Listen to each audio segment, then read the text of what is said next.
Amén. En 1 de Pedro 3, 13 al 16, tenemos el texto del lema, ¿no? 3:15. Están siempre preparados, ¿lo tienen? Vamos a leer del 13 al 16. ¿Quién es aquel que os podrá hacer daño si vosotros hacéis el bien? Mas también si alguna cosa padecéis por causa de la justicia, bienaventurados sois. Por tanto, no os amedrentéis por temor de ellos, ni os conturbáis, sino santificad a Dios, el Señor, en vuestros corazones, y estad siempre preparados para presentar defensa con mansedumbre y reverencia ante todo el que os demande razón de la esperanza que hay en vosotros, teniendo buena conciencia, para que en lo que murmuran de vosotros como de malhechores sean avergonzados los que calumnian vuestra buena conducta en Cristo. ¿Se acuerdan el contexto de 1 de Pedro? ¿Por qué Pedro escribe esta carta? ¿Cuál era la situación de los cristianos? Persecución, difamación. Estaban padeciendo por causa de su fe. Principios indispensables para una defensa poderosa. Cuando el apóstol Pedro escribe esta carta, el cristianismo comenzaba a sufrir la persecución por parte del Estado romano, que los acusaba falsamente de ser una secta perjudicial y peligrosa y superstición nueva y maléfica. Suetonio y Tácito, historiadores romanos del primer siglo. ¿Sigo? Sí. El deseo de Pedro era alentar y afirmar la fe de los creyentes, animándolos a recordar que son bienaventurados, dichosos de padecer por causa del Señor. Mateo 5, 10 al 12, 14a. B. A no tener ni dejar perturbar por las amenazas. Versículo 14b. C. A santificar al Señor en sus corazones. Adorarlo, honrarlo, reconocerlo como Señor y Salvador. No alcanza con estar convencido. Versículo 15a. Dios llamó a Jeremías a una conversación profunda, a estar delante de él, entresacando lo precioso de lo vil, para después poder hablar con la autoridad y el respaldo de Dios. Jeremías 15, 19. D. A estar preparados para dar respuesta. Versículo 15b. E. A mantener una buena conciencia y un buen testimonio para avergonzar a los que calumnian. Versículo 16. ¿Cuántos principios tenemos acá? 5. 5 principios. El primero, fíjense que hay Bienaventurados. 5 verbos. ¿Cuál sería el principio del primero? ¿Cómo cuál sería el primero? Porque decimos principios indispensables para una defensa poderosa. Dichosos de padecer por causa del Señor. Recordar. Muy bien, Patricia. Recordar, o sea, no olvidarse de las promesas de Dios, puntualmente en este caso, de que aquellos que sufran por causa del Evangelio son bienaventurados, pero hay que recordar esa promesa. Si no tenemos presente eso,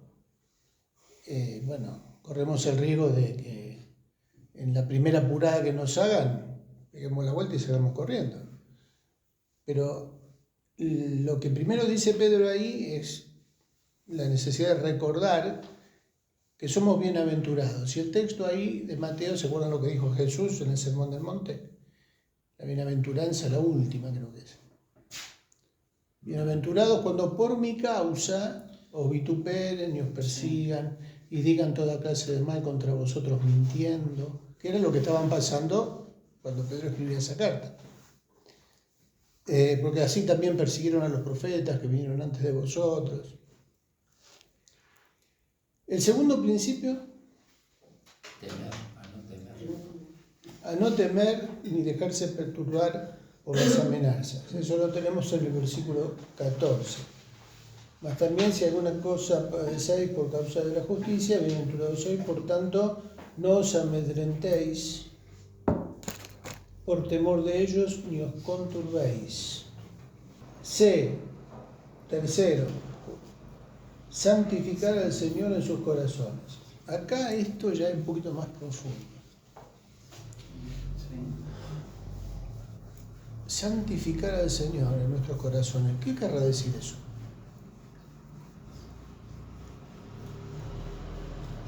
Tengo que santificar al Señor. Y ahí dice, si no, santificad a Dios, el Señor, en vuestros corazones.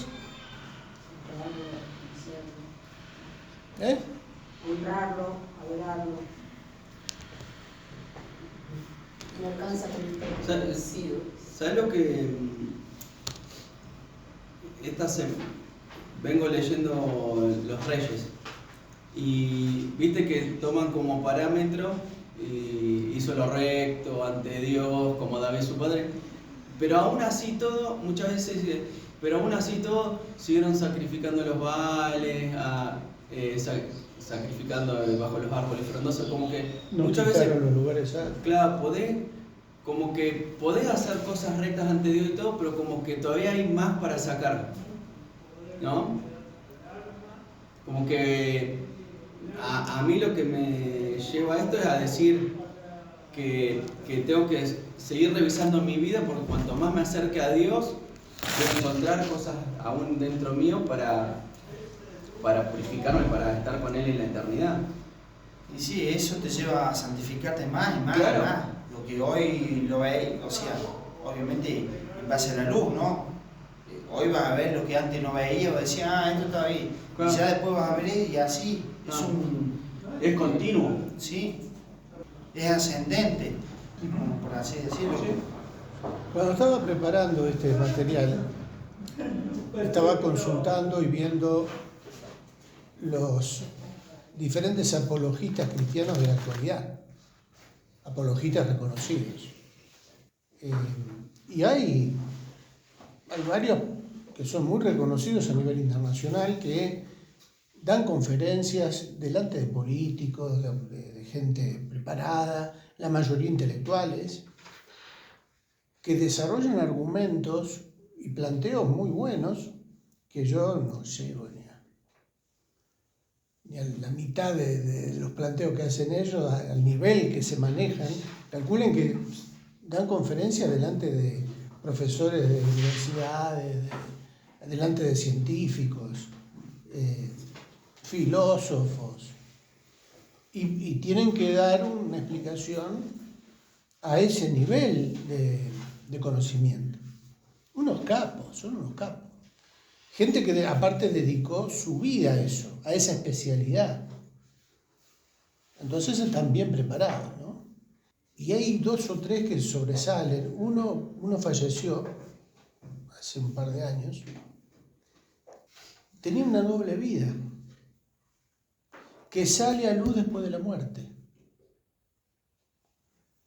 Y se generó casi un escándalo. O sea, muchos seguidores de él tuvieron un bajón, una depresión, porque lo tenían allá arriba. Era cristiano, apologeta cristiano, reconocido, escritor.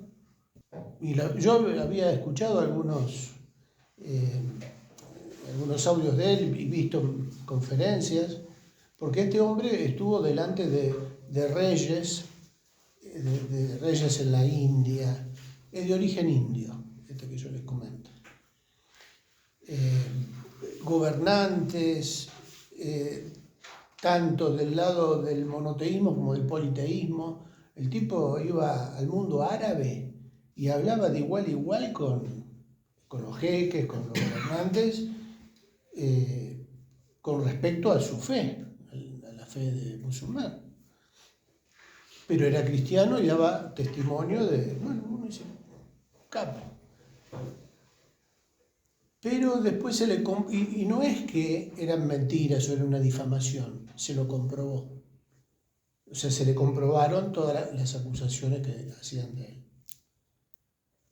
Y bueno, hasta John MacArthur también tuvo que hacer un comentario porque lo fueron a encarar a él para preguntarle cosas. Lamentablemente se confirmó. Y no solo él, después uno entra a escarbar algunas cuestiones de las historias, no solo de los apologistas, de muchos personajes que aparecen como ministros del Evangelio.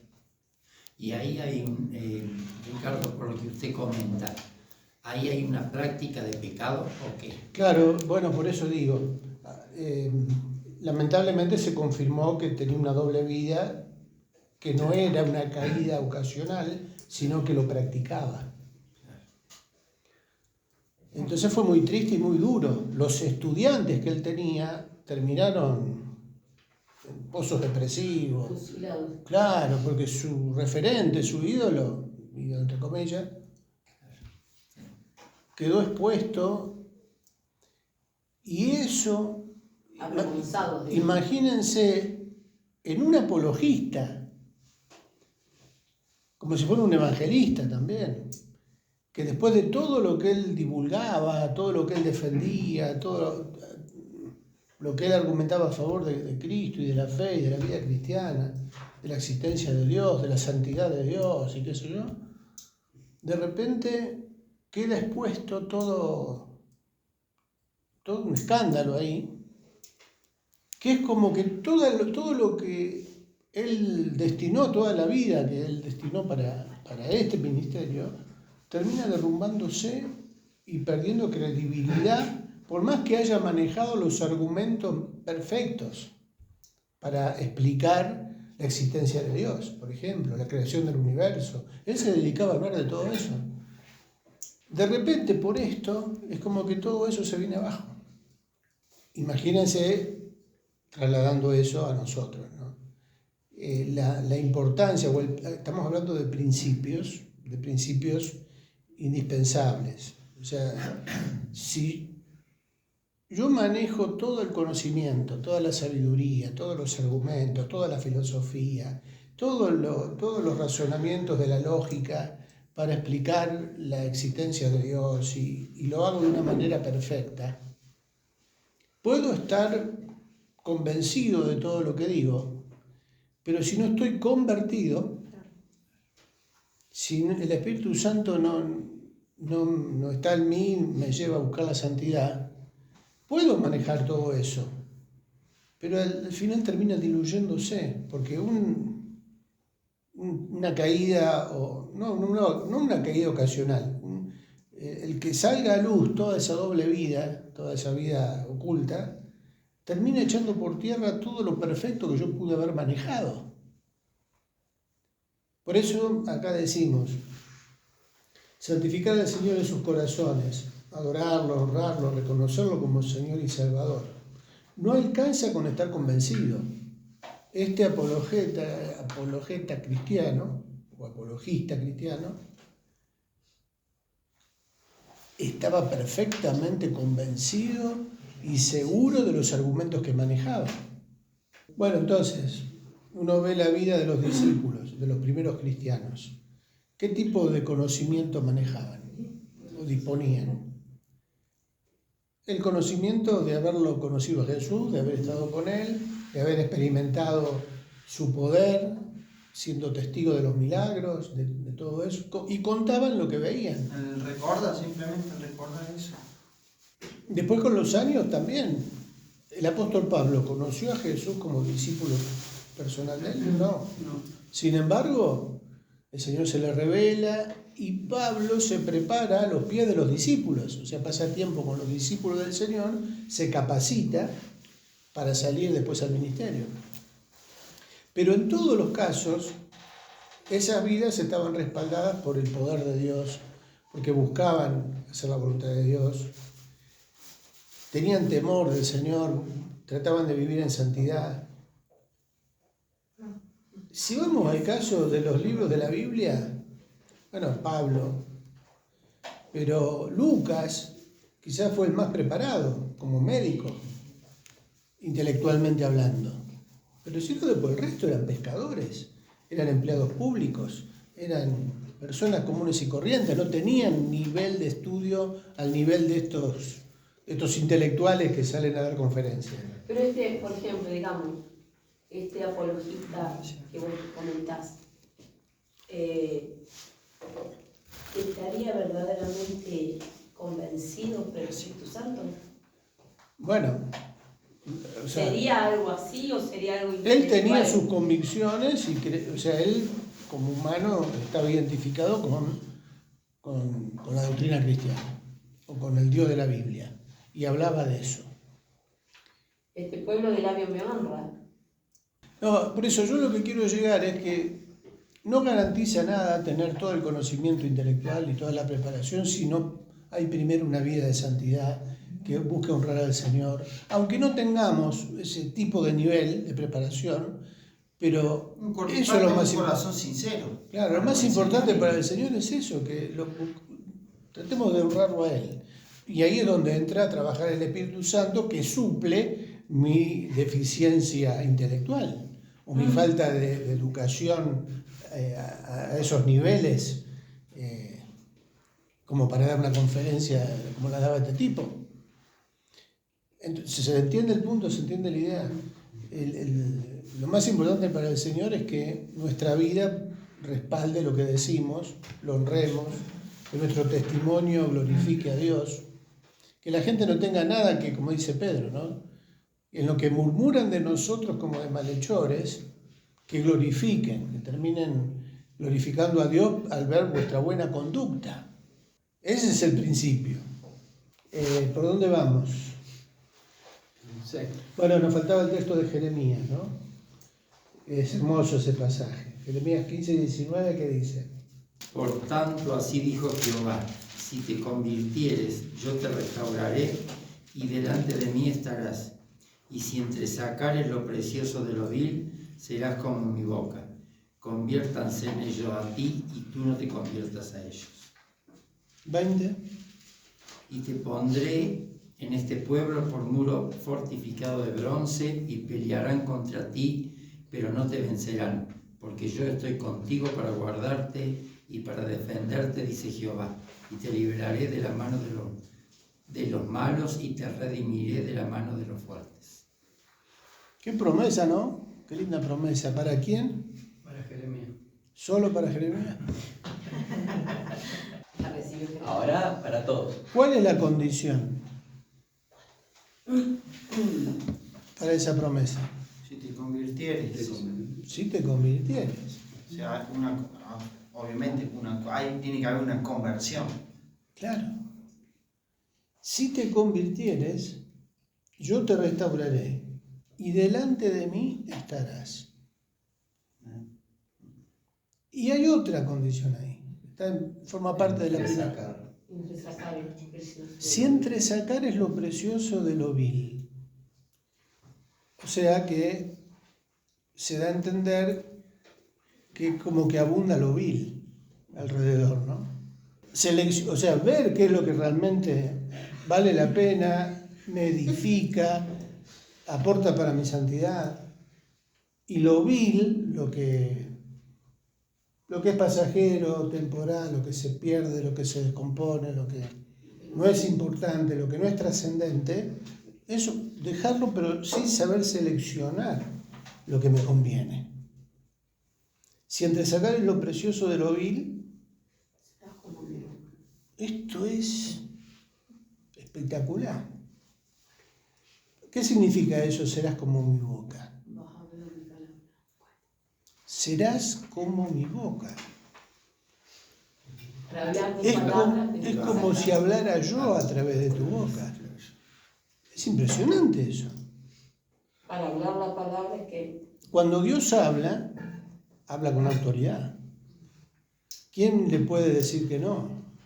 Bueno, sí, se le dice que no a Dios, ¿no? Muy seguido, pero cuando Dios habla, es Dios hablando. Y acá Dios dice que si uno se santifica, se limpia, busca tener una vida de santidad, que busca hacer la voluntad de Dios, que busque honrarlo a Él, y nos vamos limpiando, vamos a tener autoridad. Y cuando uno tiene autoridad, cuando habla, se lo escucha, se le presta atención.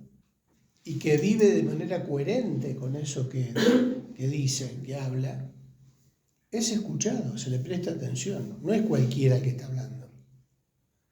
Serás como mi boca, conviértanse ellos a ti y tú no te conviertas a ellos. Un apologista cristiano cuando habla con ese propósito, procurar que la gente se convierta, no que los demás nos terminen convenciendo a nosotros. Vamos a un debate para hablar de la existencia de Dios y salimos de ahí terminando siendo ateos. ¿Cómo hace que iba al boliche a predicar, a repartir folletos a la puerta del boliche? Y después tenían que ir entre 4 a sacarlo de la barra. Porque estaba parado predicando.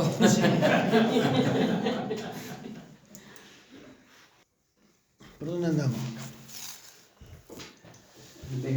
A estar preparados para dar respuesta, versículo 15, para lo que seguíamos en el texto de 1 de Pedro, y a mantener una buena conciencia y un buen testimonio para avergonzar a los que calumnian. Bueno, mencionamos hace un rato lo que está en el versículo 16. Terminamos con el punto 6. Estos 5 principios sería lo básico.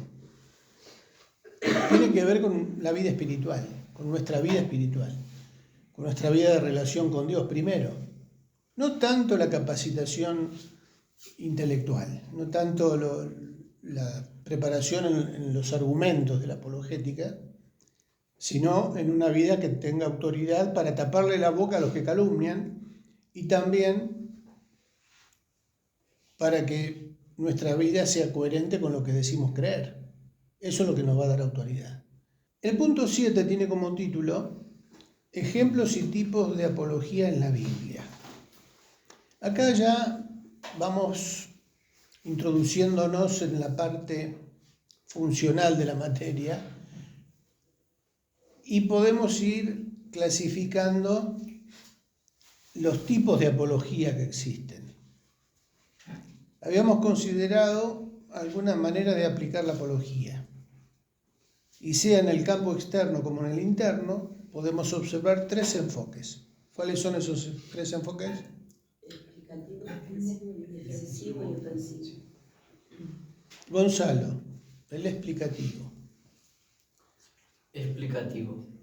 Esclarecedor, declaración o exposición de cualquier materia, doctrina o texto con palabras claras o ejemplos para que se haga más perceptible, según la Real Academia Española. El Señor Jesús y los apóstoles usaban argumentos racionales y visibles. Lucas 1, 1 al 4, Lucas 24, 7, Juan 14, 8 al 11, Juan 1, 14 al 18, 29 al 34, 20, 24 al 31, Hechos 28, 23, 1 Corintios 15, 3 al 11 y Hechos 26, del 12 al 29. Vamos a Lucas 1, del 1 al 4. Y después también en Lucas el 24-27. Puesto que ya muchos han tratado de poner en orden la historia de las cosas que entre nosotros han sido ciertísimas, tal como los enseña lo que desde el principio lo vieron con sus ojos y fueron ministros de la palabra, me han parecido también a mí después de haber investigado con diligencia todas las cosas desde su origen. Escribirte por orden, oh excelentísimo Teófilo, para que conozcas bien la verdad de todas las cosas en las cuales has sido instruido. ¿Quién es el que habla? Lucas. ¿Qué era Lucas? Médico. Por lo tanto, tenía una formación académica sistemática, un pensamiento sistemático. ¿Qué significa eso? Lo que acaba de decirle a Teófilo. Investiga, pone por orden. Sistematizar tiene que ver con eso, ¿no? Con una organización en su trabajo de investigación. Me ha parecido también a mí, después de haber investigado con diligencia todas las cosas desde su origen, escribírtelas por orden, oh excelentísimo Teófilo, ¿con qué propósito? Para que conozca bien la verdad, dice. Para que conozcas bien la verdad. O sea, ¿le dedicó Lucas tiempo a su trabajo de investigación, a su argumentación, a su presentación de la verdad? Ejemplo que tenemos que imitar. O sea, tiene que ver también con un tipo de apologética que no vende fruta. No es muy académico el término, ya sé, no. ¿Se entiende la expresión? Que no improvisa, que no toca por arriba o da argumentaciones superficiales.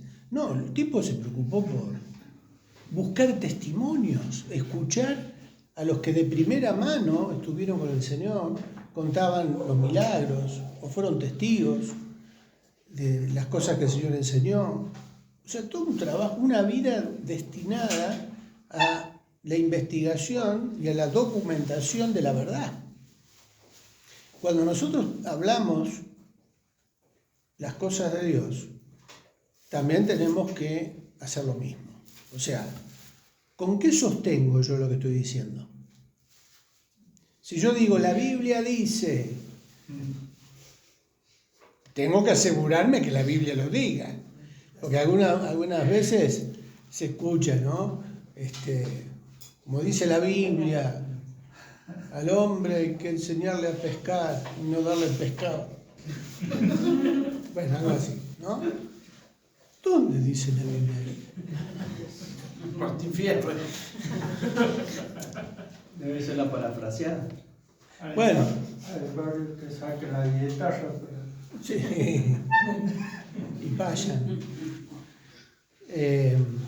Ayúdate que yo te ayudaré, como dijo el Señor. Ayúdate. ¿No escucharon alguna vez este tipo de frases? Frases que se le atribuyen al Señor. ¿Eh? Es la primera vez que la escucho yo. Ayúdate que yo te ayudaré. No, pero es común esa frase. Sí, es común.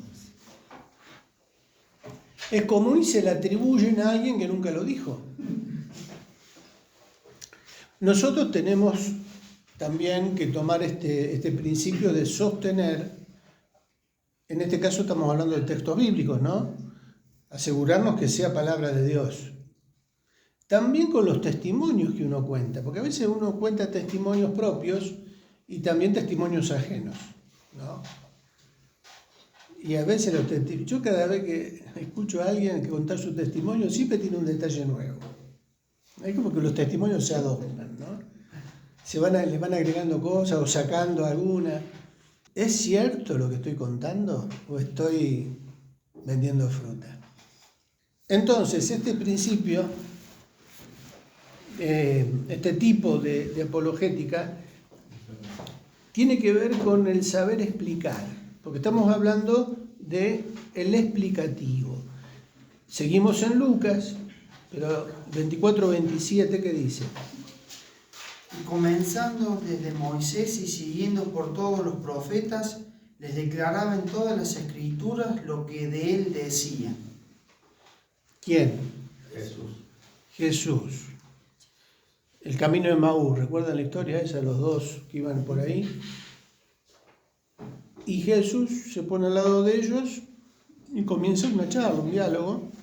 Y cuando ve que ellos estaban medio flojos de papeles con el tema de las profecías acerca de lo que tenía que padecer el Mesías, ¿qué hace el Señor? Les declaraba, interesante que ahí el término declaraba en griego, que es diermeneuo. Ahí hay la palabra, el origen de la palabra para hermenéutica. Estaba haciendo hermenéutica Jesús. Les declaraba, les explicaba lo que las profecías decían acerca de él. O sea, recurrió a los antecedentes bíblicos para demostrar y sostener las profecías que se estaban cumpliendo. ¿Es importante o no? prepararse para explicar de una manera razonable lo que nosotros creemos. Es importante. Estoy dando argumentos veraces, sólidos, para sostener lo que quiero explicar, y lo explico. Bueno, no vamos a ver todos esos textos. Por lo menos vamos a tener una idea de cada punto. ¿El segundo cuál es? Defensivo. ¿Qué dice Ezequiel? En este caso, argumento para rebatir una difamación, acusación falsa o engaño deliberado para provocar un tropiezo. Y ahí cita todo. ¿Estamos ahí en Mateo 4? Entonces Jesús fue llevado por el Espíritu al desierto para ser tentado por el diablo, y después de haber ayunado 40 días y 40 noches, tuvo hambre. Y vino a él el tentador y le dijo: si eres hijo de Dios, di que estas piedras se conviertan en pan. Él respondió y dijo: escrito está, no solo de pan vivirá el hombre, sino de toda palabra que sale de la boca de Dios. Entonces el diablo le llevó a la santa ciudad y le puso sobre el pináculo del templo y le dijo: si eres hijo de Dios, échate abajo, porque escrito está, a sus ángeles mandará acerca de ti, y en sus manos te sostendrán, para que no tropieces con tu pie en piedra. Jesús le dijo: escrito está también, no tentarás al Señor tu Dios. Otra vez le llevó el diablo a un monte muy alto y le mostró todos los reinos del mundo y la gloria de ellos. Y le dijo: todo esto te daré si postrado me adorares. Entonces Jesús le dijo: vete, Satanás, porque escrito está, al Señor tu Dios adorarás y a Él solo servirás. El diablo entonces le dejó, y he aquí vinieron ángeles y le servían. En este caso, la tentación de Jesús por parte de Satanás, ¿por qué decimos que es defensivo? ¿De qué se defendió el Señor? De la tentación. En este caso es tentado y Él se defiende de la tentación. Puede haber tipos de apologética defensiva, como decíamos recién, desde la difamación, o desde una mentira, o desde una falsa doctrina, ¿no? Y uno defiende su postura o su creencia. En este caso, Jesús, ¿con qué se defendió? Con la palabra. ¿Por qué? Porque fue atacado también con la palabra. O sea, Satanás usó argumentos con la lógica de la palabra de Dios, con fundamento de la palabra de Dios. Y acá, ¿cuál es la condición para poder resistir con éxito ese tipo de ataque? La palabra. Con la palabra. Si yo no conozco la palabra, no tengo la espada del Espíritu en la mano. La espada en la armadura es la única arma de ataque para contraatacar. O sea, yo no solo me defiendo con el escudo, con el yelmo, que son las partes defensivas, porque acá este tipo de apologética, si bien es defensivo, tiene la parte que viene después, ¿no? El punto C. Nos defendemos, pero contraatacando. No tentarás al Señor tu Dios. No solo de pan vivirá el hombre, ¿no? La respuesta del Señor. Y, bueno, también tienen los otros textos en donde los primeros discípulos, cuando son confrontados con los religiosos ahí en Jerusalén, que eran amenazados para que no siguieran predicando el nombre de Jesús, ¿se acuerdan ahí en Hechos? Los intimaban, los amenazaban, los azotaban. ¿Cuál era la respuesta de ellos? ¿Cuál fue la respuesta? No podemos dejar de decir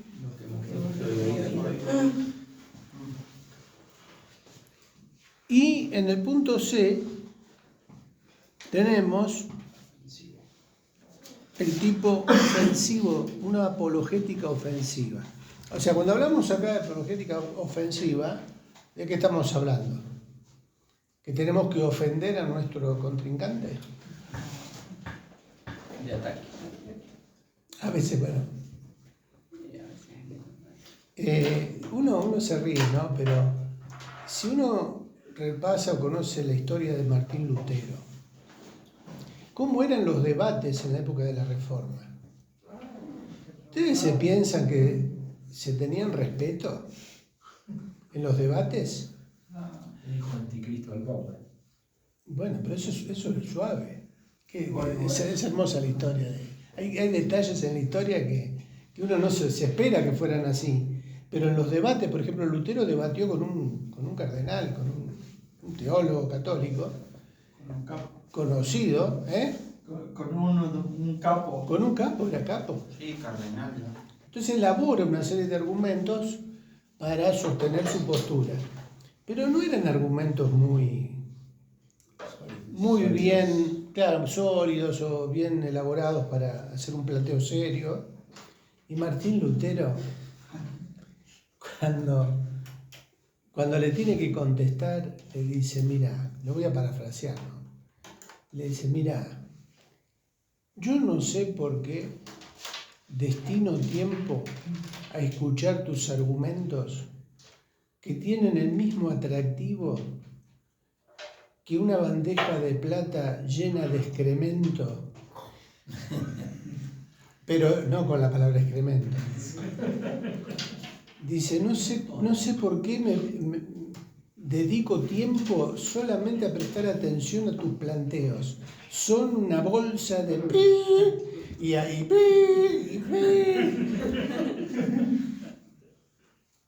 así, a ese nivel. No estoy exagerando, dice, pero eran curas, tienen que guardar la forma. No, se daban con un caño, se ofendían en serio. Pasa que me guardaron la estaba sacadísimo. O sea que era en serio, la ofensa era en serio. Cuando Martín Lutero propone los puntos de la Reforma, un papa saca un documento que lo trata de un cerdo que está pisoteando la viña del Señor. O sea, sin nombrarlo, estaba hablando de Lutero como un cerdo que se estaba animando a pisotear los jardines de la viña del Señor. O sea, se trata a ese nivel. Ahora, cuando yo pongo acá ofensiva, apologética ofensiva, no me refiero, por eso aclaro con estos ejemplos, que tenemos que entrar a basurear a la gente. No se refiere a ese tipo de ofensa, sino a una apologética que avanza, que ataca, que penetra en el mundo de las tinieblas, como un contraataque usando la espada del Espíritu, respetando a la gente. ¿Vieron lo que dice Pedro? ¿Cómo tenemos que dar razón a nuestra esperanza? ¿Con qué? Con mansedumbre y reverencia, con respeto, ¿no? Ese texto se lo salteó Lutero. Bueno, entonces en el punto C, ofensivo, en el sentido de tomar la iniciativa para confrontar, enseñando, denunciando, poniendo en evidencia un engaño, etc. Mateo 23, 1 al 36 y sigue. Bien. En la última cita del punto C nos lleva al libro de Judas. ¿Ustedes leyeron el libro de Judas? Es duro, Judas. Lo mismo que Pedro, cuando habla de los falsos profetas, de los falsos apóstoles, de los falsos maestros, de los falsos ministros de la palabra. No es suavecito. Va con todo. Y casi ofendiendo. Va al hueso. Claro. Ahora, nuestra apologética, hay que entender la apologética cristiana, no como en algún momento decíamos, sí lo decíamos, lo dijimos, que porque la palabra apologética significa defensa, nuestra actitud siempre tiene que ser a la defensiva, como pollito mojado arrinconado en una esquina. Ay, porque yo siempre soy la víctima, siempre se la agarran conmigo. Con una actitud como de perdedores. El cristiano no es perdedor, el cristiano no tiene que resignarse a ser pasado por encima. ¿Se entiende? Y las cosas del Señor. Claro, bueno. Cuando hay una injusticia, cuando hay una mentira, cuando hay una falsa enseñanza, o en estos casos una herejía o lo que sea, no podemos callarnos la boca. No podemos dejar que eso avance sobre la verdad. Si nosotros tenemos la verdad, nuestra actitud debe ser confrontativa y denunciar lo que está mal. No te es lícito esto. Esto no es algo que Dios aprueba. Al contrario, no podés seguir así. O sea, yo tengo que invadir el territorio enemigo, por decirlo de alguna manera, y plantar bandera ahí y decir, no, vos hasta acá llegás, esto no podés mantenerlo. Esto es mentira, o esto es un engaño, o lo que sea, pero la actitud, cuando hablamos de que la apologética es ofensiva, es que va para adelante, que avanza, que ataca, que toma territorio. ¿Se entiende la idea? Es un ejército que avanza y que conquista sobre territorio enemigo, no al revés. No porque seamos cristianos y tenemos que poner la otra mejilla. Sí, yo te pongo la otra mejilla. Me pegaste un cachetazo de un lado, te pongo el otro. Pero no me tiré el tercero. No hablan. Tienen que hablar. No, o sea, sí tenemos que soportar, pero tampoco, si nosotros estamos del lado de la verdad, no podemos callarnos la boca, porque la apologética no es solo lo que uno dice, lo que uno habla, sino también lo que uno calla. Si yo no hablo, si yo no soy luz en las tinieblas, estoy cediendo territorio al enemigo. Para la semana que viene lean esos textos, vamos a ver algunos ejemplos de los que tienen ahí. Más o menos se va entendiendo esto de los tipos de apologética, el explicativo, el defensivo y el ofensivo. Sí. Ana. Señor, gracias, Padre, una vez más. Señor amado, por tu palabra, por lo que podemos escuchar, entender, Señor. Te rogamos por el Espíritu Santo, Señor, abra nuestro entendimiento. Señor amado, Dios mío, quita de nuestra vida lo que tengas que quitar, Señor, para que, Señor, no sea impedimento, Señor, de que tu presencia se manifieste, Señor, en cada uno de nosotros, Padre, para que podamos comprender tu palabra, Señor, para que podamos entresacar lo precioso de lo vil, como dice palabra, Señor, ponerlo en práctica, Señor amado, Dios mío, para poder, Señor, que tu palabra, Señor, podamos hablarla, decirla, Señor, como lo que hemos aprendido, Señor, poder explicar, poder defender, poder, Señor amado, ir en ofensa, defendiendo, Señor, Padre Santo, tu palabra. Señor, en el nombre de Jesús, Señor, que podamos estar, Señor, preparados, Señor, como tú nos pides. Bendice la vida de Ricardo, Señor, Padre amado, su familia y cada uno de mis hermanos aquí presentes, Padre. Te damos gracias en el nombre de Jesús. Amén. Amén.